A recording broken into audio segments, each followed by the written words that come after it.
గురువుగారండి చక్కగా ప్రవచనాలు చెప్తున్నారు. భాగవత సప్తాహాన్ని చేస్తున్నారు. వాళ్ళ శిష్యులు వచ్చి అన్నారట, అయ్యా మేము మాత్రం గంగానది పుష్కరాలకు వెళ్తున్నాము అని వెళ్ళారటండి. అయితే గురువుగారు వాళ్ళని వద్దని లేదు, కానీ ఒక విషయం చెప్పారు. ఒక కాకరకాయని తీసుకెళ్ళండి. మీరు ఏ నది దగ్గరికి వెళ్ళినా, ఏ పుణ్యక్షేత్రంకి వెళ్ళినా సరే అక్కడ ఈ కాకరకాయతో కూడా స్నానం చేపించండి అని పంపించారండి. వాళ్ళు ఎన్నో పుణ్యక్షేత్రాలు దిగారు. అన్ని నదులలో కూడా ఈ కాకరకాయని కూడా ముంచి స్నానం చేపించారు. చిట్ట చివరికి తిరిగి వచ్చాక ఆయన అన్నారు, ఇప్పుడు కాకరకాయ కూర వండండి అనగానే చక్కగా వండారండి. అప్పుడు గురువుగారు అన్నారు, తినండి అనగానే చేదుగానే ఉంది. అయ్యో అదేంటి, వీటి యొక్క స్వభావం మారలేదా? ఇన్ని పుణ్య నదిలో వెళ్ళారు కానీ కాకరకాయ తీయగబలేదు.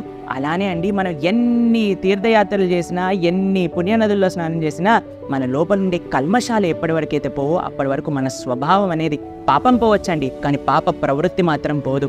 కానీ పాప ప్రవృత్తి మొత్తం కూడా పోవాలి అనంటే భగవంతుణ్ణి ఆశ్రయించాలి, భగవత్ కథ శ్రవణం చేయాలి, భగవన్ నామాన్ని కీర్తన చేయాలి. హరే కృష్ణ.